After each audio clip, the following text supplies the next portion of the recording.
हुए आपसे overall banking के बारे में पता करना चाहता हूँ। बहुत स्मार्ट, बहुत शानदार रन अप आया। टिपिकली कहते हैं कि एफआईज जब मार्केट में लौटते हैं तो आईटी और बैंक के साथ ही लौटते हैं, और बैंकिंग अपने ऑल टाइम हाई से सबसे कम सिर्फ 1.25% ही दूर है सर अब। तो एक बार आपका बैंकिंग पे आउटलुक चाहिए, स्पेशली अगर आप एक्सिस बैंक को भी इसमें जोड़ दें तो। या गुड मॉर्निंग। जी, जहां तक ये बैंकिंग का सवाल है, आई थिंक ये लास्ट 2 क्वार्टर से तो ऐसा दिख रहा था कि बैंकिंग में काफी जबरदस्त एसेट क्वालिटी में इम्प्रूवमेंट देखा जा रहा था। एट द सेम टाइम जब इंटरेस्ट रेट साइकिल मई महीने से जब बढ़ना चालू हुआ तो लोगों को कुछ दुविधा थी कि इनके मार्जिन कम होंगे, बट पॉजिटिव बात यह है कि अगर अनलाइक 2 साल पहले देखो और अभी का सिचुएशन देखो तो अभी जो फ्लोटिंग रेट जो बैंकों के लोन्स के हैं लगभग 50 से ऊपर परसेंट से सभी बैंकों के पास फ्लोटिंग रेट है, जिसका जिसका खासा इम्प्रूवमेंट खास का प्रभाव जिनके मार्जिन में देखे जा रहे हैं, तो जिनके वजह से जो नेट इंटरेस्ट मार्जिन सारे बैंकों के थे काफी बढ़िया आए हैं और ऐसा एक्सपेक्ट किया जा रहा है कि ये करंट क्वार्टर में भी सारे बैंकों के नीम काफी अच्छे होंगे, बेहतर होंगे। तो नीम एट द सेम टाइम अगर मैं बात करूं कि इन सबों की चूंकि जो ये सभी अभी जो हाई यील्डिंग वाले सेगमेंट में फोकस करना चालू किए हैं, चाहे वो क्रेडिट कार्ड सेगमेंट हो या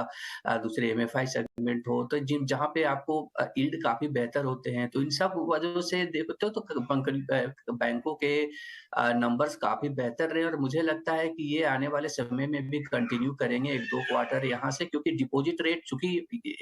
डिपॉजिट रेट का भी जो है उसमें कॉस्ट ऑफ डिपॉजिट तो बढ़ने चाहिए, बट मुझे लगता है कॉस्ट ऑफ डिपॉजिट से ज्यादा बढ़ोतरी आपको अभी भी लैंडिंग रेट में मिलेंगे, क्योंकि वो जो लेग इफेक्ट है वो थोड़ा टाइम लगेगा डिपॉजिट रेट का आने में। एट द सेम टाइम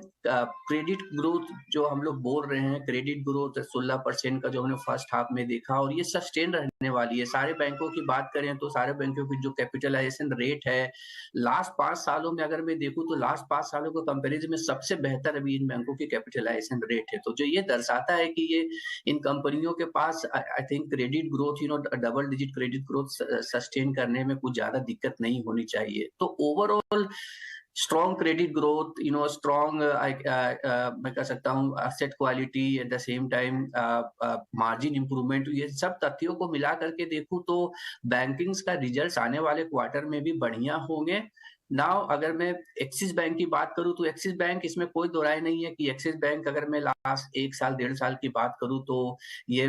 बड़े पीयर से, चाहे वो खासकर आईसीआईसीआई बैंक जो इसके कोर पीयर जिन में कहता हूं, उनसे काफी अंडर परफॉर्म किया है और आज के डेट में वैल्यूएशन गैप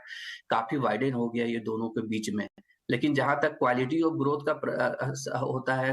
अगर मैं देखूं लास्ट 2 क्वार्टर से इनके निम्स का इंप्रूवमेंट, चाहे एक्सिस बैंक का देखूं,